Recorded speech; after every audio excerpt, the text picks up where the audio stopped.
बात होती है एक घने जंगल को दिखाते हुए एक आदमी पागलों की तरह भाग रहा था, इस उम्मीद में कि शायद उसे इस जंगल से भाग निकलने का कोई रास्ता मिल जाए। लेकिन ये जंगल इतना घना था कि यहाँ से बाहर जाने का कोई रास्ता नहीं नजर आ रहा था। ये आदमी सूरज को देखते हुए आगे बढ़ता है, लेकिन अब सूरज भी धीरे धीरे ढल रहा था। मगर इस आदमी ने भागना नहीं छोड़ा। भागते भागते एक पॉइंट आया जहाँ एक बोर्ड पर लिखा हुआ था पॉइंट ऑफ नो रिटर्न, यानी वहां से कोई वापस नहीं जा सकता। साथ ही इस बोर्ड पर नंबर 108 भी लिखा हुआ था। ये देखकर वो और भी ज्यादा परेशान हो जाता है। धीरे धीरे अंधेरा और बढ़ने लगा और पूरे जंगल में एक अजीब सा खौफ फैल गया। तभी अचानक एकदम से सारे परिंदे उड़कर वहां से चले जाते हैं। इस आदमी के कई मील के सफर के बाद भी उसे पूरे जंगल में कोई भी एक जंगली जानवर नजर नहीं आया। न जाने ऐसा क्या था जिससे जंगली जानवर भी डर रहे थे। डर के मारे वो आदमी और भी तेजी से भागने लगा, लेकिन कई घंटों का सफर करने के बाद वो आदमी अचानक एक जगह पर आकर रुक गया और उसके चेहरे पर मायूसी छा गई, क्योंकि उसके सामने वही 108 नंबर वाला साइन बोर्ड था जिस पर लिखा हुआ था पॉइंट ऑफ नो रिटर्न। अब आदमी को समझ आया कि चाहे मैं जितना भी भागूं पर इस जंगल से निकल नहीं सकता। इसलिए अब वो वहां छुपने की जगह ढूंढने लगा, लेकिन वहां उसे छुपने के लिए कोई सेफ जगह नहीं मिली। इसीलिए अब वो पेड़ के ऊपर चढ़ जाता है, पर तभी उस पेड़ की टहनी टूट गई, जिससे वो आदमी काफी ऊंचाई से नीचे जमीन पर आ गिरा। पेड़ से गिरने के बाद वो बहुत ज्यादा जख्मी हो चुका था। उसे काफी गहरी चोटें आई थीं। इससे पहले कि वो बेहोश हो जाता, तभी अचानक जमीन हिलने लगी और अजीब सी गुर्राने की आवाजें आने लगी। वो आवाजें सुनकर आदमी के गले में सांसें अटक गईं। तभी अचानक कोई उसे खींचकर ले गया। खींचने वाला कौन था ये नहीं दिखाया गया, लेकिन हमें उस आदमी की दर्द भरी चीखें सुनाई दी। इस इंसिडेंट के 6 दिन बाद हमें शहर में मीना नाम की एक लड़की को दिखाया जाता है जो एक बर्ड शॉप में काम करती है। तभी उसका बॉस आता है और मीना को एक गोल्डन पैरेट को शहर से दूर एक जू में डिलीवर करने का ऑर्डर देता है। मीना बॉस की बात को मानते हुए अब उस पैरेट को डिलीवर करने जाती है। मीना गाड़ी में बैठकर अपने मोबाइल में उस जू का लोकेशन सेट कर लेती है और अपने सफर पर निकल पड़ती है। शहर से बाहर निकलने के बाद वो एक बोर्ड पर बहुत सारे लोगों के मिसिंग फोटो देखती है, यानी वहाँ पे कई सारे लोग गायब हो चुके थे। लेकिन मीना उन पर ज्यादा ध्यान नहीं देती और आगे बढ़ने लगती है।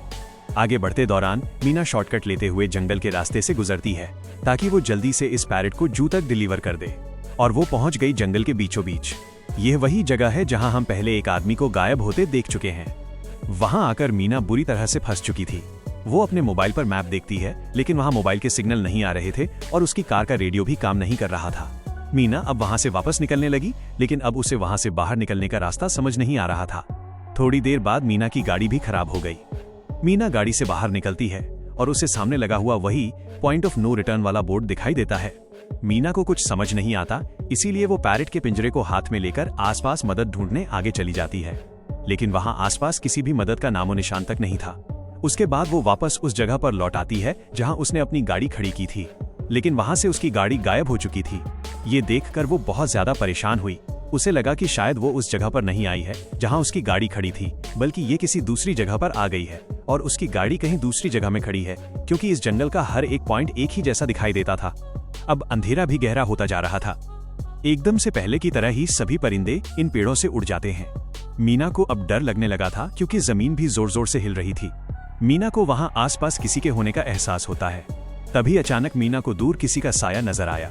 मीना भागते हुए उसके पीछे आई, पर उसे वहां कोई भी नजर नहीं मिला।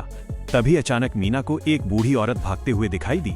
मीना भी दौड़कर उसका पीछा करने लगी। वो उससे मदद मांग रही थी, लेकिन वो औरत रुकती नहीं, तेजी से भागती रहती है। एक बार फिर मीना इस बूढ़ी औरत का पीछा करती है। अचानक वो बूढ़ी औरत फिर से गायब हो गई। मीना जब उसे ढूंढते हुए और आगे बढ़ी तो उसे दूर जंगल में एक बड़ा सा कमरा दिखाई दिया। वो बूढ़ी औरत उस कमरे के दरवाजे को खोलकर मीना से कहती है, अगर जिंदा रहना चाहती हो तो जल्दी से अंदर आओ। ये सुनते ही मीना बिना सोचे समझे दौड़ते हुए उस कमरे की तरफ गई। मीना के अंदर आते ही उसने गेट को लॉक कर दिया।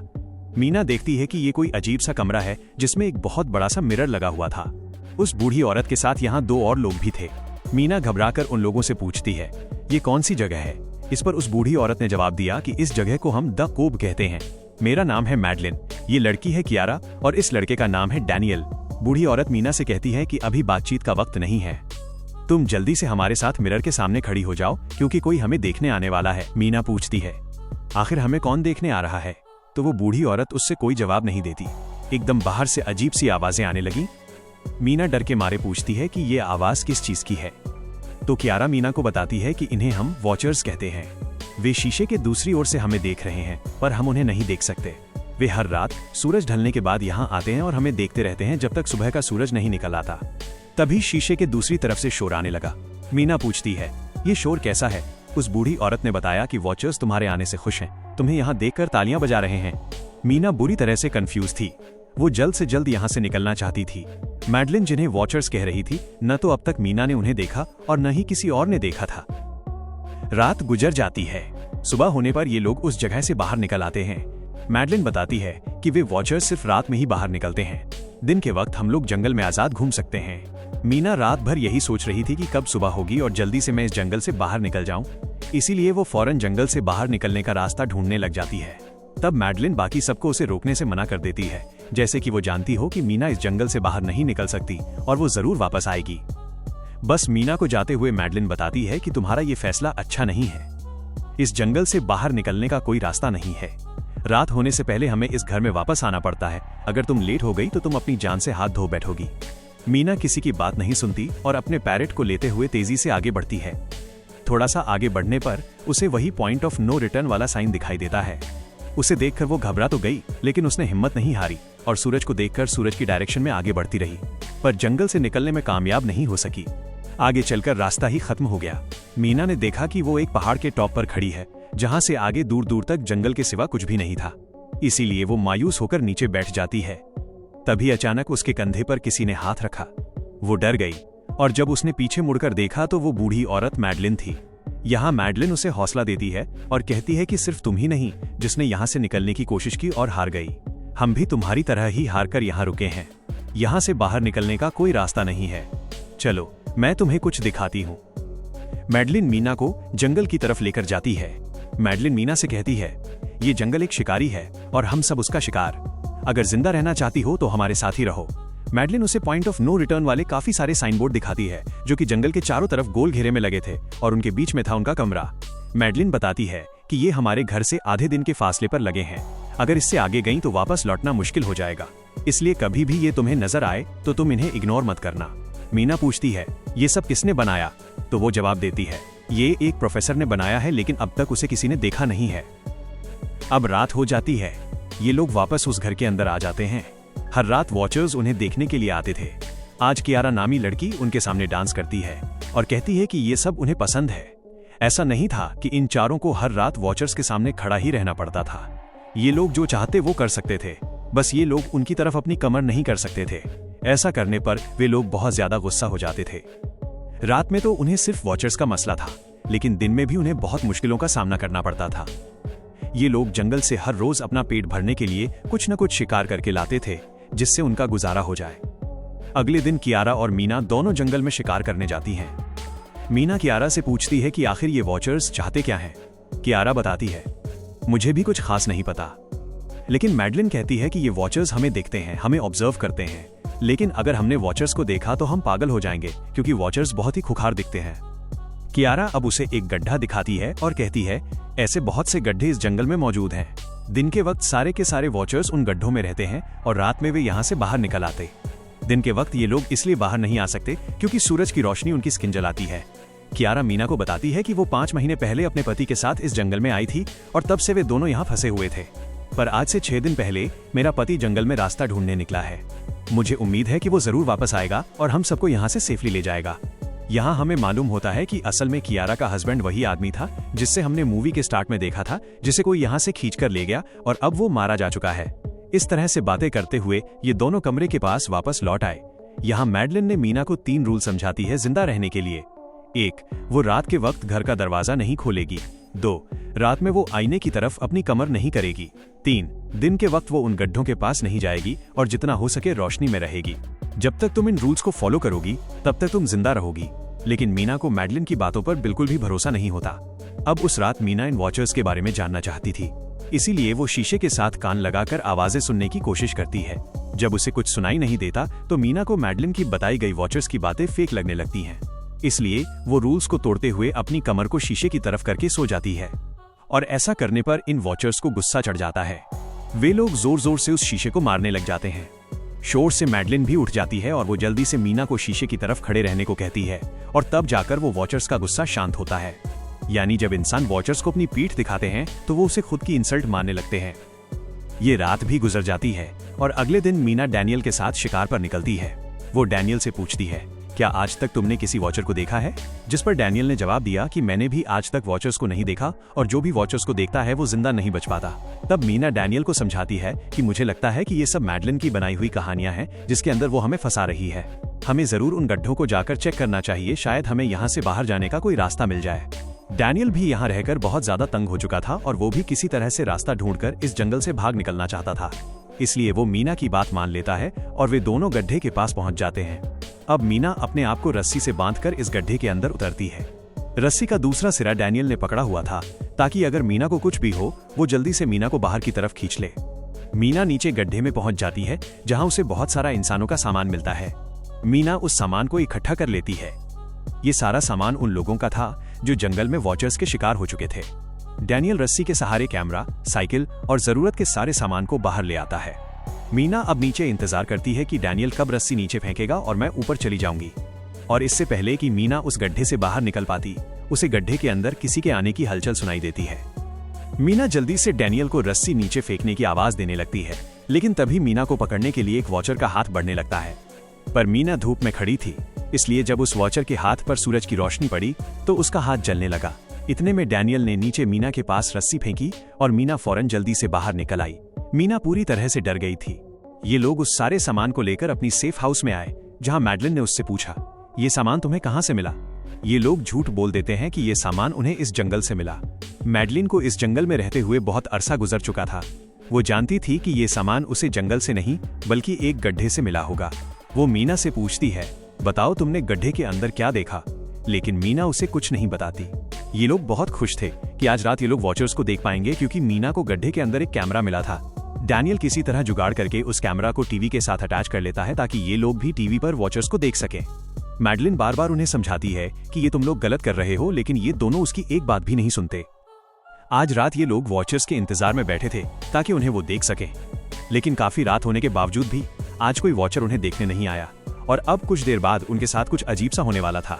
ये लोग बातचीत में मसरूफ थे कि तभी उनका दरवाजा खटखटाया जाता है, यानी दरवाजे पर किसी ने दस्तक दी। उन्होंने जल्दी से टीवी की तरफ देखा तो वहां उन्हें इंसानी टांगे दिखाई दे रही थीं। बाहर जो कोई भी था वो कियारा के हस्बैंड की आवाज में बात कर रहा था और वो जल्दी से दरवाजा खोलने को कह रहा था। कियारा को लगा कि जरूर उसका हस्बैंड यहाँ से बाहर निकलने का रास्ता ढूंढ आया है। वो जल्दी से उठकर दरवाजा खोलने के लिए जाती है, लेकिन मैडलिन बीच में आकर दरवाजा खोलने नहीं देती। वो कहती है कि मैं जानती हूँ बाहर तुम्हारा हस्बैंड नहीं है, क्योंकि मैडलिन जानती थी कि रात के इस अंधेरे में कोई भी इंसान इस कमरे तक नहीं पहुंच सकता। लेकिन कियारा को मैडलिन की बातों पर यकीन नहीं होता और वो दरवाजा खोलने की कोशिश करती है। जिसके बाद मैडलिन कियारा से कहती है कि वो तुम्हें फंसा रहा है, तुम उसका इम्तिहान ले लो, तुम उससे कोई ऐसी बात पूछो जिसके बारे में सिर्फ तुम या तुम्हारा हस्बैंड जानता हो। कियारा बाहर खड़े हुए इंसान से एक किताब के बारे में सवाल करती है जिसके बारे में उसे पता होना चाहिए था, लेकिन जब बाहर खड़ा हुआ इंसान कोई जवाब नहीं देता तो ये समझ जाते हैं कि ये वॉचर ही है। ये लोग जब दरवाजा नहीं खोलते तो वॉचर उनके बाहर लगाए हुए कैमरे को तोड़ देता है और यहाँ हमें एक बात पता चलती है कि वॉचर्स इंसान के रूप में भी खुद को बदल सकते हैं। वॉचर्स उनकी इस हरकत पर बहुत ज्यादा गुस्सा हो गए। वे बहुत तेजी से शीशे को मारने लग गए, जिससे शीशे में एक बड़ा क्रैक भी आ जाता है। लेकिन यहाँ मैडलिन समझदारी दिखाते हुए सबको लाइन से शीशे की तरफ खड़ा कर देती है, जिससे वॉचर्स का गुस्सा थोड़ा बहुत ठंडा होता है और वे वहां से चले जाते हैं। अब यहाँ मीना मैडलिन को बताती है कि हमने गड्ढे में से ये सारा सामान चुराया था। ये सुनकर मैडलिन बहुत ज्यादा गुस्सा हो जाती है कि तुम लोगों ने दूसरा रूल भी तोड़ दिया। अगली सुबह मैडलिन उस गड्ढे से लाया हुआ सारा सामान उठाकर वापस उसी गड्ढे में फेंक देती है, जिससे उन वॉचर्स का गुस्सा थोड़ा शांत हो जाए। मगर अब इन लोगों को जंगल में बहुत ही ज्यादा अजीब चीजें दिखाई देना चालू हो गई थीं और उसका सबसे ज्यादा असर डैनियल पर होता है। डैनियल अचानक बात बात पर बहुत ज्यादा गुस्सा करने लग जाता है। दूसरी तरफ कियारा, जिसे पहले उम्मीद थी कि उसका हस्बैंड जिंदा है और वो यहाँ आकर उसे यहाँ से बचा लेगा, लेकिन अब उसे पता चल चुका था कि उसका हस्बैंड अब वापस नहीं आएगा, जिसकी वजह से वो अंदर ही अंदर पूरी तरह से टूट चुकी थी और वो डिसाइड करती है कि वो वॉचर्स के इन गड्ढों में कूदकर अपनी जान दे देगी, क्योंकि अब उसके पास जीने की कोई वजह नहीं रही। वो ऐसा करने ही वाली होती है कि मीना आकर उसे बचा लेती है। इसी बीच हम देखते हैं कि डैनियल मैडलिन की तरफ अजीब तरह से देख रहा होता है और वो गुस्से में आकर मैडलिन को पेड़ के साथ बांध लेता है। डैनियल ने कहा कि अब मैं इस बुढ़िया के कोई रूल्स नहीं मानूंगा, अब यहाँ सिर्फ मेरी बात मानी जाएगी। अब रात होने वाली थी, इसलिए डैनियल कमरे की तरफ भागा और कियारा भी उसके पीछे भागी। लेकिन मीना मैडलिन के पास आई और उसकी रस्सियां खोलने लगी। दूसरी तरफ डैनियल ने कियारा को लेकर कमरे का दरवाजा अंदर से बंद कर दिया और मीना और मैडलिन को बाहर वॉचर्स के लिए छोड़ दिया। मीना और मैडलिन डैनियल से दरवाजा खोलने के लिए गिड़गिड़ाते रहे। डैनियल से रिक्वेस्ट करते हैं कि प्लीज दरवाजा खोल दो, लेकिन डैनियल ने दरवाजा नहीं खोला। अब बाहर चारों तरफ अंधेरा छा गया और वॉचर्स के आने का टाइम हो गया। इसलिए अब मजबूरन उन्हें अपनी जान बचाने के लिए एक घने पेड़ के नीचे रहकर छिपना पड़ा। थोड़ी देर बाद उन्हें वॉचर्स की गुर्राने की आवाजें आने लगी। इस टाइम मीना और मैडलिन के साथ हमें भी उन वॉचर्स की एक झलक दिखाई जाती है। ये लोग लंबे, पतले और खतरनाक थे। सब अपने अपने गड्ढों से निकलकर इंसानों को देखने के लिए उस सेफ रूम तक पहुंचते हैं, और जब ये लोग देखते हैं कि मीना और मैडलिन वहां नहीं है तो वो उनको खाने के लिए जंगल में ढूंढने लग जाते हैं। और जब ये वॉचर्स दूर जाते हैं तो मौके का फायदा उठाते हुए ये दोनों फिर से सेफ रूम तक आ जाते हैं और डैनियल से रो रो कर दरवाजा खोलने को कहते हैं। इस बार डैनियल के दिल में रहम जाग जाता है और वो उनके लिए दरवाजा खोल लेता है। अब अंदर जाने के बाद पहले तो मैडलिन डैनियल पर गुस्सा करती है और फिर इन सबको शीशे के सामने खड़ा करके वॉचर्स के बारे में कुछ बातें बताती है।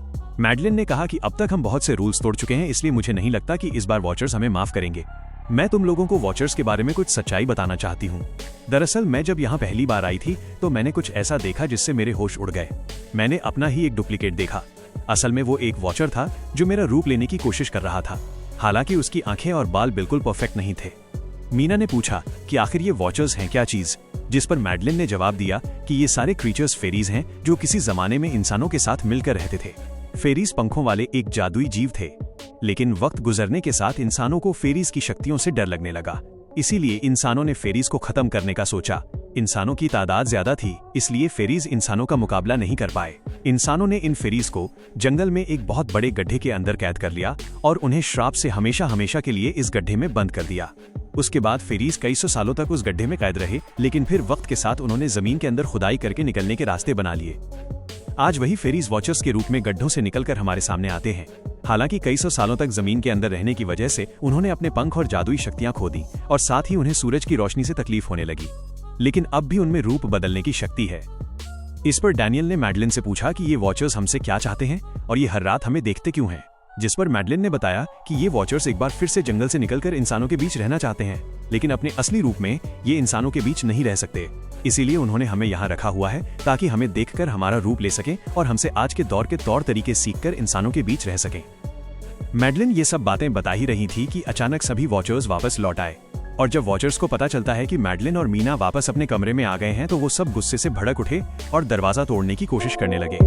इन चारों ने टेबल को खींचकर दरवाजे के सामने रख दिया ताकि दरवाजा वॉचर्स तोड़ न सके, लेकिन वॉचर्स की ताकत काफी ज्यादा थी और इन चारों को पता चल चुका था कि जल्द ही वॉचर्स अंदर आ जाएंगे और उन्हें मौत अपनी आंखों के सामने दिखाई दे रही थी। तभी उन्होंने देखा कि टेबल को घसीटकर दरवाजे तक ले जाने की वजह से कारपेट पलट गई है। जब उन्होंने कारपेट हटाई तो उन्हें नीचे एक बड़ा लोहे का गेट नजर आया। उन्होंने जल्दी से गेट खोला तो उन्हें पता लगा कि नीचे एक बहुत बड़ा बंकर है। ये लोग जल्दी से उस बंकर के अंदर घुस गए और ऊपर से लोहे का गेट बंद कर दिया। ये लोग इस बात को लेकर परेशान थे कि ये बंकर यहाँ पर मौजूद था और इन लोगों को पता भी नहीं चला। इस बंकर के नीचे बहुत फैसिलिटीज थी, हजारों दिन का खाना, एक कंप्यूटर और भी बहुत सारा जरूरत का सामान रखा था। मीना जानना चाहती थी कि आखिर ये जगह किसने बनाई, इसीलिए वो उस कंप्यूटर को ऑन कर लेती है। उस कंप्यूटर में बहुत सारा डेटा सेव था, जिसे खोलने पर उन्हें पता चलता है कि ये सारी जगह प्रोफेसर मार्टिन ने बनाई थी। असल में प्रोफेसर को इन क्रीचर्स के बारे में पता था। वो इन वॉचर्स पर रिसर्च करना चाहता था, इसीलिए उसने ये बंकर बनाया था। पैसों का लालच देकर वो दूसरे इंसानों को काम के लिए यहाँ लेकर आता था और रात के वक्त मजदूरों को ऊपर कमरे में छोड़कर खुद यहाँ आकर छुप जाता था और वो वॉचर्स फिर उन इंसानों को खा जाया करते थे। अगली वीडियो में डॉक्टर मार्टिन बताते हैं कि उनकी रिसर्च के दौरान उन्हें एक सबसे अलग फेरी मिली जो रोशनी में भी उन गड्ढों से बाहर आ सकती थी। डॉक्टर बताता है कि उस वॉचर ने एक बच्ची का बिल्कुल परफेक्ट रूप ले लिया था जिसे कोई पहचान नहीं सकता था। वो बहुत अच्छी थी, उसने डॉक्टर मार्टिन को मारा नहीं। डॉक्टर मार्टिन उसे यहाँ ले आया। तभी प्रोफेसर ने कैमरा को दूसरी तरफ मोड़ा। तब उन्होंने देखा कि प्रोफेसर ने उस छोटी सी बच्ची के रूप में आए वो क्रीचर को पिंजरे में कैद कर लिया है। पता नहीं डॉक्टर उसके साथ कौन सा एक्सपेरिमेंट करने वाला था। उस कंप्यूटर में बहुत सी वीडियोस थी और हर वीडियो में कुछ न कुछ बताया हुआ था। मीना बस ये जानना चाहती थी कि आखिर में क्या हुआ, इसीलिए वो सबसे आखिरी वीडियो प्ले करती है जिसमें वो देखती है कि प्रोफेसर खुद को और उस फेरी को मारने वाले हैं।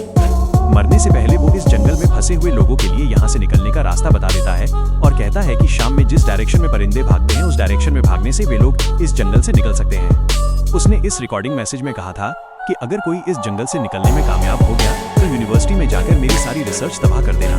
मैंने यहाँ आकर बहुत बड़ी गलती कर दी। उसके बाद प्रोफेसर ऊपर चले गए और फिर 2 गोलियों की आवाज आई जिससे उन्हें समझ आया कि प्रोफेसर ने पहले उस फेरी को मारा और फिर खुद को गोली मार दी। आज रात ये चारों बहुत खुश थे क्योंकि उन्हें इस जंगल से जान छुड़ाने का रास्ता मिल गया था। अगली सुबह सभी लोग अब बंकर से बाहर निकलते हैं तो देखते हैं कि उनका सेफ हाउस उन वॉचर्स ने पूरी तरह तबाह कर दिया है। और आज के दिन उन्हें लाजमी इस जंगल से निकलना होगा, वरना ये लोग मारे जाएंगे, क्योंकि रात को अब उनके पास छिपने के लिए कमरा भी नहीं बचा था। ये लोग अब यहाँ जंगल से निकलने के रास्ते में बढ़ने लगते हैं। वो परिंदे जिनके बारे में प्रोफेसर बता रहे थे वे तो शाम को उड़ने वाले थे, लेकिन उन्हें शाम होने से पहले जंगल से बाहर निकलना था। इसलिए मीना अपने पास मौजूद पैरट को आजाद कर देती है। जिस डायरेक्शन में वो उड़ता है उसी डायरेक्शन में ये लोग चलने लग जाते हैं। चलते हुए रास्ते में ही उन्हें एक कब्र मिली। मैडलिन उस कब्र को देखकर बताती है कि एक वक्त था जब ये लोग इंसानों के साथ रहते थे, लेकिन इंसानों ने उनके साथ बहुत बुरा किया, धोखा किया और उन्हें यहाँ जंगलों में फंसाकर खुद चले गए। कई घंटे सफर करने के बाद ये लोग एक नदी के पास पहुंच गए। वहां उन्हें प्रोफेसर का एक बोट मिला जिसको देखकर ये लोग बहुत खुश हुए। लेकिन उनकी खुशी अब कुछ ही देर की मेहमान थी, क्योंकि अब अंधेरा हो चुका था और वॉचर्स के आने का वक्त हो गया था। उससे पहले कि ये लोग डॉक्टर मार्टिन की बोट में बैठकर यहाँ से दूर चले जाते, तभी उन्हें पीछे से किसी की आवाज आई। जब उन्होंने पीछे मुड़कर देखा तो वो कियारा का हस्बैंड था जो मदद के लिए चिल्ला रहा था। वो बहुत ही जख्मी हालत में था। बाकी सब बोट में बैठ चुके थे, इसलिए डैनियल अकेला उसकी मदद के लिए गया। डैनियल कियारा के हस्बैंड को खींचकर बोट की तरफ लाने लगा, लेकिन तभी ये लोग बोट से देखते हैं कि डैनियल जिसकी मदद करने गया वो कोई इंसान नहीं बल्कि एक वॉचर है जिसने उनके सामने ही डैनियल का रूप ले लिया। वो लोग कुछ भी नहीं कर पा रहे थे। अब उस वॉचर ने डैनियल को मार दिया। उन्हें इस बात का पता था कि वॉचर्स इस नदी को पार नहीं कर सकते हैं, और फाइनली ये लोग खुद इस नदी को पार करके शहर तक पहुंच जाते हैं। और कहानी में असल ट्विस्ट इसके बाद आया। शहर पहुंचने के बाद ये तीनों अलग अलग रास्तों पर चले गए, और कुछ दिनों बाद अब मीना जल्दी से डॉक्टर मार्टिन के कहने के मुताबिक उनके यूनिवर्सिटी में उनका सारा डेटा खत्म करने के लिए आई।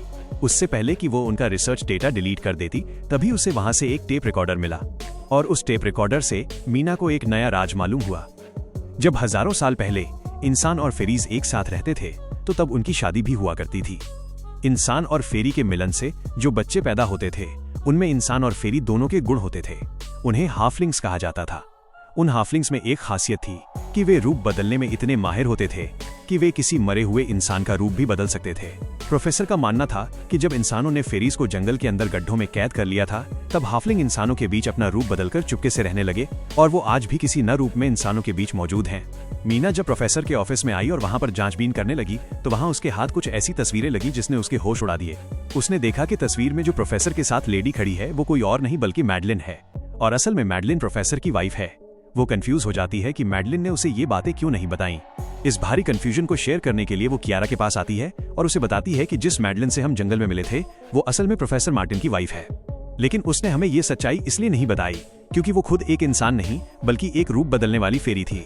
मैंने जब रिसर्च किया तो मुझे पता चला कि काफी साल पहले प्रोफेसर की वाइफ मैडलिन कैंसर की वजह से मर गई थी। ये सुनकर कियारा कहती है कि फिर वो मैडलिन कौन थी जो इतने समय से हमारे साथ थी। इस पर मीना कहती है, मुझे सब समझ आ रहा है। दरअसल प्रोफेसर अपनी वाइफ के मरने से बहुत दुखी थे और उसे हर हाल में वापस पाना चाहते थे। और जब प्रोफेसर को इन रूप बदलने वाली फेरीज के बारे में पता चला तो प्रोफेसर ने उस रूप बदलने वाली फेरी को पिंजरे में कैद किया जो एक बच्ची का परफेक्ट रूप लेकर उनके पास आई थी। प्रोफेसर ने अपनी वाइफ की फोटो दिखाते हुए उस फेरी को अपनी वाइफ मैडलिन जैसा बना दिया, क्योंकि वो फेरी बाकी फेरीज से अलग थी, वो दिन में भी बाहर आ सकती थी। मीना ने कहा कि मैंने मैडलिन को यहाँ बुला लिया है, हमें किसी तरह से करके उसे वापस जंगल भेजना होगा। तभी एक कार वहां आकर रुकी। जब उस कार से जो इंसान उतरा उसे देखकर मीना के गले में सांस अटक गई। वो कियारा थी, यानी कि अब तक जो मीना के साथ थी वो मैडलिन थी। उसने कियारा का रूप ले रखा था। कियारा जैसे ही घर के अंदर आई तभी मैडलिन ने कियारा के हस्बैंड के रूप में बदलकर उसे बेहोश कर दिया। मीना ने मैडलिन से कहा, आखिर तुम चाहती क्या हो? जिस पर मैडलिन गुस्से में आकर कहा, मैं फेरीज की सबसे अलग मखलूक हूं। मेरे सभी साथी बचपन से मुझे चिढ़ाते थे। वो मुझे अपने साथ नहीं रहने देना चाहते थे क्योंकि मैं सबसे अलग थी। मैं उस जंगल में अकेली पड़ चुकी थी और मैं उस जंगल से निकलकर बाहर लोगों के साथ मिलकर रहना चाहती थी।